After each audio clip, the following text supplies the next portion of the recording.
أعوذ بالله من الشيطان الرجيم بسم الله الرحمن الرحيم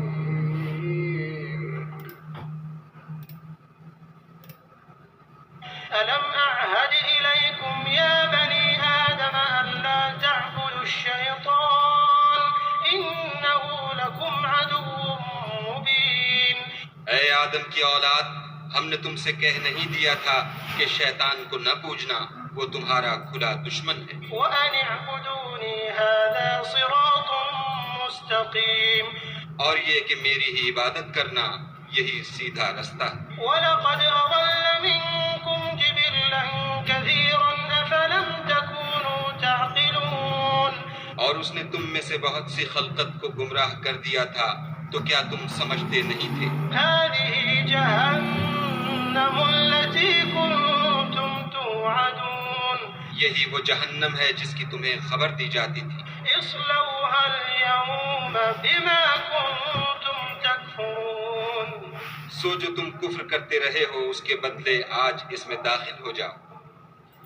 اليوم نختم على أفواههم وتكلمنا أيديهم وتشهد أرجلهم بما كانوا يكسبون आज हम उनके मुंहों पर मोहर लगा देंगे और जो कुछ ये करते रहे थे उनके हाथ हमसे बयान कर देंगे और उनके पांव उसकी गवाही देंगे।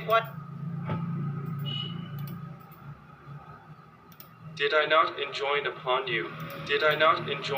you, O children of Adam, that you not worship Satan? For indeed, he is to you a clear enemy, and that you worship only me, this is a straight path.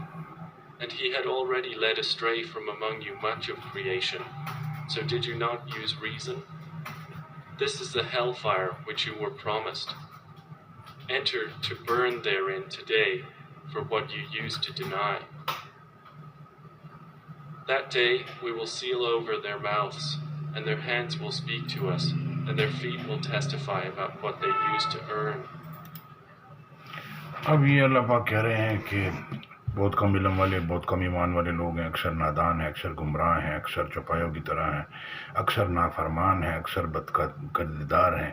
और अल्लाह कह रहे हैं बहुत कम इल्म वाले लोग हैं, बहुत कम ईमान वाले लोग हैं। ये पूरी दुनिया का समझ लें डेटा है, जब से दुनिया बनी है, जब ख़त्म होगी तो ये एक एक आदमी में एक एक दो दो करोड़ की करेक्शनें हैं, गलतियाँ हैं। यानी कि किताब के हिसाब से वो अपनी कॉपी को मिला ले और उसको कोशिश करे मैच करने के लिए। अगर नहीं कर सकेगा तो फिर वो कैसे जन्नत में क्वालिफाई करेगा। अल्लाह कह रहे हैं मुशरिक, मुनाफिक, काफिर, यहूदी, ईसाइयों का, सारे मज़हब वाले जितने भी लोग हैं, सबका फ़ैसला अल्लाह क़यामत वाले दिन खुद करेंगे। जिस तरह से लोगों में इख्तलाफ है उसका भी फ़ैसला अल्लाह खुद क़यामत वाले दिन करेंगे, यहाँ नहीं होगा। तो अल्लाह कह रहे हैं एक फ़रीक पे गुमराही साबित हुई और एक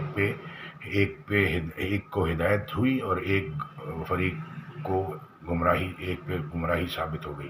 तो दो फरीक आपस में झगड़ रहे हैं, हक बात पहचाने बगैर आप ज़िंदगी गुजार रहे हैं। तो यानी कि आप कितने हक पे खड़े हैं कि आप हो सकता है हक के ख़िलाफ़ खड़े हैं, तो फिर आपको कौन बचाएगा। तो अपने आप को चेक करें। अल्लाह कह रहे हैं हमने तुम्हारी तरफ ऐसी किताब भेजी है जिसमें तुम्हारा तस्करा है, क्या तुम समझते नहीं? अपने आप को ढूंढना है, मैं कहाँ खड़ा हूँ तो कुरान में ढूंढ लें। जज़ाकल्लाह खैर। अस्सलामु अलैकुम रहमतुल्लाह। आज मैं कॉपी पेश कर दूँगा।